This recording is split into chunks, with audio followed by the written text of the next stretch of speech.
नमस्कार, news pulse में आप सबों का स्वागत है। मैं हूं संतोष सिंह और आज हम न्यूज पल्स में बात करें अविश्वसनीय चेहरे। जी हाँ, इस टेक्स्ट के साथ एक चेहरा भी है और अब ये सरेआम लोग बोलने लगे हैं कि बिहार नहीं देश की राजनीति में ये सबसे अविश्वसनीय चेहरा है। आखिर ये बात क्यों चर्चा में है? तो इनके राजनीतिक जीवन पर अगर आप प्रकाश डालेंगे तो 2013 में एनडीए से क्यों अलग हुए थे? जिस मोदी का भोज इन्होंने रद्द किया था, फिर बाद के दिनों में मोदी को लेकर जो बयान इन्होंने दिया और जिस बयान के सहारे ये मोदी से अलग हुए, 2017 में वो चीज़ें बदल गई। मुद्दा भ्रष्टाचार हो गया कि भ्रष्टाचार को लेकर हम जीरो टॉलरेंस। बिहार के जो आम लोग हैं या बिहार के जो खास लोग हैं वो नीतीश के इस स्लोगन को बेहतर तरीके से समझते हैं कि भ्रष्टाचार का जीरो टॉलरेंस का मतलब क्या होता है। खैर, इन्होंने जीरो टॉलरेंस के सहारे हट गए तेजस्वी से, लालू परिवार से। फिर 2022 में क्या हुआ? जीरो टॉलरेंस खत्म हो गया। देश के संवैधानिक संस्थान खतरे में है, लोकतंत्र खतरे में है। मोदी इस तरीके से हमले कर रहे हैं जिसमें इस देश का लोकतांत्रिक व्यवस्थाएं चरमराने की स्थिति में आ गई है। ऐसे में हम देश के लिए, विपक्ष की एकता के लिए हम बीजेपी से अलग हुए 2022 में। 3 बार इस तरफ से उस तरफ, इस तरफ से इस तरफ वो हो चुके हैं और इधर आए हुए अभी 5 महीने भी नहीं हुए हैं। लेकिन 5 महीने के दौरान ही इन्होंने फिर एक ऐसी जगह पर आकर रुक गए हैं जहां से फिर एक रास्ता चाहें और दूसरा रास्ता बीजेपी की तरफ जाने को है।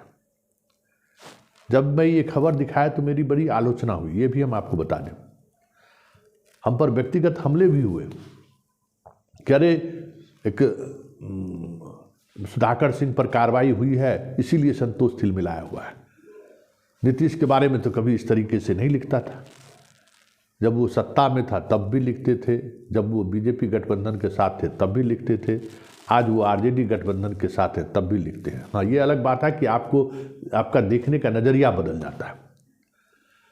तो इस पूरी स्टोरी को, जिस स्टोरी को मैंने शुरुआत की थी कि नीतीश का नीयत फिर एक बार डोल रहा है, तो जरा इस पत्र को गौर से देखिए। ये पत्र इनके राष्ट्रीय अध्यक्ष, कांग्रेस के राष्ट्रीय अध्यक्ष को लिखा है।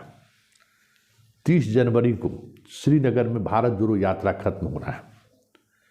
यह यात्रा पूरी तौर पर गैर राजनीतिक यात्रा है। ये बार बार राहुल भी कहते रहे हैं और यात्रा के दौरान भी ये चीज़ें दिखी हैं कि कहीं से कोई कांग्रेस का प्रचार अभियान या मतलब कांग्रेस के बैनर लगा हो या कांग्रेस के सहारे वो चीज़ें चल रही हो, ऐसा दिखा नहीं। हाँ, ये अलग बात है कि तमाम कांग्रेस के नेता इस यात्रा में शामिल हुए।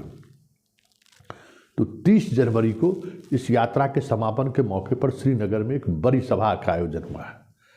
इसमें देश के 21 ऐसे पॉलिटिकल पार्टी जो विपक्ष में हैं उनको आमंत्रित किया है राहुल गांधी ने। कांग्रेस पार्टी ने भी आमंत्रित किया है। उस आमंत्रण पत्र को लेकर राजीव रंजन उर्फ ललन सिंह ने पत्र के सहारे मल्लिकार्जुन खड़गे को जवाब दिया है। जवाब देने से पहले उन्होंने वो पत्र मीडिया में भी जारी कर दिया और पत्र का जो मजमून है वो मजमून बता रहा है कि वो मोदी के नज़रों में बने रहना चाहते हैं, क्योंकि वहाँ अगर वो गए तो फिर मोदी के खिलाफ खुलकर बोलना होगा, जिससे वो पिछले कई दिनों से परहेज कर रहे हैं। हम लोगों को लगा ये कि 28 तारीख के समाधान यात्रा के बाद 1 तारीख को नीतीश की यात्रा है, तो शायद ही वो 30 तारीख को जाए, लेकिन ऐसा भी नहीं आया सामने। अब तो ये जो पत्र आया है सामने, उसके अनुसार जदयू का कोई प्रतिनिधि भी उस कार्यक्रम में शामिल होने नहीं जा रहा है। ललन सिंह व्यस्त हैं, किसी त्यागी उनके साथ थे और कई नेता हैं जिनको वो एक रिप्रेजेंटेटिव के रूप में भेज सकते थे, उसको भी उन्होंने खारिज कर दिया है। मतलब विपक्षी एकता के जिस मुहिम की बात कांग्रेस के साथ नीतीश कुमार ने शुरुआत की थी गठबंधन बदलने के बाद, उससे भी अब ये अपने आप को मुंह फेर रहे हैं। इसलिए इनको लेकर जो चर्चाएं अविश्वसनीय चेहरे की बात जो सामने आ रही है, उसकी वजह यही है। थोड़ा और आगे बढ़िए। शरद यादव का निधन होता है। बिहार के लोगों को पता है कि राजकीय शोक किस परिस्थिति में घोषित किया गया। कुछ भी हो, कितना बड़ा दुश्मन भी हो, लेकिन शरद यादव के निधन पर जिस तरीके की बेरुखी नीतीश कुमार ने दिखाई है, उनके श्रद्धांजलि सभा में भी वो नहीं गए। क्या दिखाता है?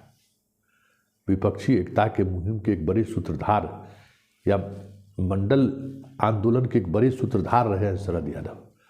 और ये भी बात सत्य है कि शरद यादव अगर नहीं होते तो नीतीश नहीं होते बिहार में, 2005 में भी नहीं होते।